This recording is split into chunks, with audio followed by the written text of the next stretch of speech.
வக்பு வாரியத்திற்கு சொந்தமான இடத்தில் இந்துக்களின் வழிபாட்டு தலம் இருப்பதை பெருமையாக கருதுவதாக வக்பு வாரிய தலைவர் அப்துல் ரஹ்மான் தெரிவித்துள்ளார். வக்ஃபு இடத்திலேயே கோயில் இருக்கிற விஷயத்தை கூட நம்ம கிளைம் பண்ணுறது கிடையாது. உதாரணமாக அதே திருச்சியில் சூரியூர் கிராமம்னு ஒன்று இருக்குது. அதுலேயும் இந்த 7 கிராமங்கள் அது ஒன்று. மிகப்பெரிய பரப்பளவு உள்ள பகுதி வக்ஃபுடைய இடம். அதில் இதே மாதிரி 1000 வருடங்களுக்கு மேலாக உள்ள ஒரு கோயில் இருக்குது. கோயிலை சுற்றி 8 குளங்கள் இருக்குது. 8 குளங்களோ 9 குளங்களோ இருக்குது.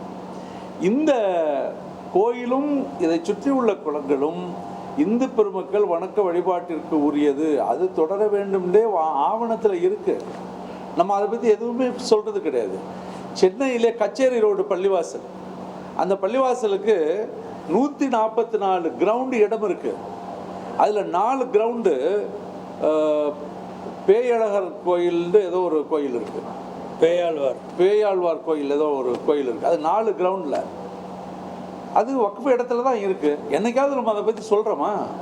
இந்து பெருமக்கள் ஒரு நம்பிக்கையோட வணக்க வழிபாட்டுக்கு உரியதாக வச்சுக்கிட்டு இருக்காரு. நல்லா வச்சுக்கிட்டு இருக்கேன். பொதுமக்களுடைய பயன்பாட்டுக்கு தான் தனவந்தர்கள் கொடுத்துருக்காங்களே தவிர மத கண்ணோடு பார்த்து ஒருத்தருக்கு ஒருத்தர் மோதிக்கிட்டு அந்த வணக்க வழிபாட்டு தலம் இந்த வணக்க வழிபாட்டு தலம்னு பிரித்து ஒருவர் மோதல் உண்டாக்குறதுக்கு அவங்க கொடுக்கல. கோயில் இருப்பதை வைத்து ஏன் இப்படி மத துவேஷ பிரச்சாரம் செய்கிறார்கள் என்பதுதான் நமக்கு வேதனை. வக்ஃபு இடத்தில் கோயில் இருப்பது என்பதை பெருமிதமாக நினைக்கிறோம். இருக்கட்டும், அதை நம்பி வணக்க வழிபாடுகள் செய்யக்கூடியவர்களுக்கு நம்ம உறுதுணையாக இருப்போம் தான் நம்ம இதுவரையிலும் சொல்கிறோம். வக்ஃபு வாரியம் இதனுடைய வரலாற்றில் இன்று நேற்றல்ல. தமிழ்நாடு வக்ஃபு வாரியம் உருவாக்கப்பட்ட காலத்திலிருந்து இதுநாள் வரையிலும் கோயில் என்கிற வார்த்தையை பயன்படுத்தி எந்த விவகாரத்தையும் உருவாக்கியதே கிடையாது.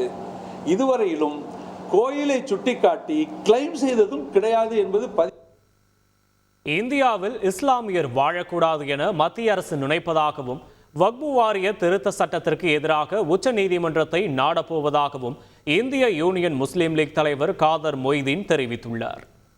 நாகூர் தர்காவுக்கு கொடுக்கக்கூடிய பல மானியங்கள் அத்தனையும் உதவிகள் அத்தனையும் முஸ்லீம்கள் மட்டும் கொடுத்ததில்லை, முஸ்லீம் அல்லாத மன்னர்களும் நிறைய கொடுத்துருக்குறாங்க.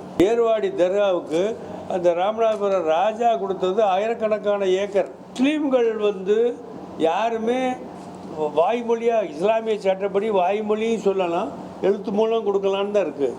இந்த சட்டத்தில் என்ன சொல்லுதுன்னா வாய்மொழியெலாம் சொல்ல முடியாது, எழுத்து மூலம் கொடுக்கணும் அப்படின்னு சொல்லி டீட் போட்டு கொடுக்கணும்னு சொல்லணும்.